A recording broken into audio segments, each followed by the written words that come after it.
কিছু বলবে? হ্যাঁ স্যার, আমি আর এই কোম্পানিতে কাজ করতে চাই না। আমি রিজাইন দিয়ে এখান থেকে চলে যাব। নো, তোমাকে কেউ কিছু বলেছে? না মানে আমি বুঝতে পেরেছি তুমি আমার মেয়ের জন্য কাজ ছাড়ছো। তোমাকে আমি কথা দিচ্ছি, ও আর তোমাকে কোনোদিন ডিস্টার্ব করবে না। চিন্তা কাজ করো। Okay sir. জ্যাজি, আমি তোমার কাছে ওকে চেয়েছিলাম, আর তুমি ওটাকে ওকে দূরে করে দিলে। শান্ত হও, আমি আছি তো। রূপা, এই দেখ, ভোলাকে পুলিশে ধরছে। কেন?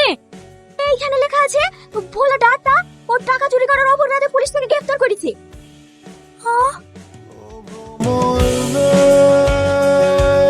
কি ব্যাপার তুমি? ম্যাডাম, আমার বলে চুরি করতে পারে না, আমার বলে চোর না। ও চুরি করেছে কিনা সেটা কোর্ট বিচার করবে, এখানে আমার কিছু বলার নেই। আপনার হাত ধরছি ম্যাডাম, আপনার হাত ধরছি ম্যাডাম, আপনি যা করে ভোলাকে বাঁচান। পারবো না, আজকে যা কিছু ঘটেছে সবুজের সাথে, এই সব কিছুর জন্য দায়ী হচ্ছে তুমি। তুমি জীবনটা শেষ করে দিয়েছো। আমি সবুজকে ভালোবাসি, কিন্তু শুধুমাত্র তোমার কারণে আজ সবুজের এই অবস্থা। সবুজকে কি দিতে পারবে তুমি? দুঃখ, কষ্ট, লাঞ্ছনা ছাড়া কিছুই দিতে পারবে না। আমি ওকে চেয়েছিলাম রাজপ্রাসাদে বসাতে। ম্যাডাম, আপনি যা করে পারেন ভোলাকে বাঁচান, একমাত্র আপনি পারেন ভোলাকে বাঁচাতে। আমি সবুজকে বাঁচাতে পারি, কিন্তু আমার একটা শর্ত আছে। কি শর্ত? তুমি যদি সবুজকে বাঁচাতে চাও, সবুজের ভালো চাও, তাহলে তোমাকে সারা জীবনের জন্য সবুজের লাইফ থেকে সরে যেতে হবে। কি হলো, পারবে? হ্যাঁ ম্যাডাম, পারবো। আমি ভোলাকে ভালোবাসি, আমিও চাই ভোলা ভালো থাকুক।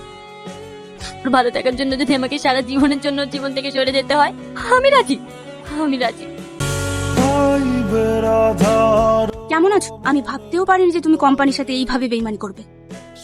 বিশ্বাস করেন ম্যাডাম, আমি এসব কিছুই করিনি। আমাকে চক্রান্ত করে ফাঁসানো হয়েছে। তুমি যদি নাই জান, তাহলে ডাটা চুরি হলো কি করে? ম্যাডাম, একমাত্র আপনি পারেন আমাকে বাঁচাতে। আমি তোমাকে বাঁচাতে পারি, কিন্তু আমার একটা শর্ত আছে।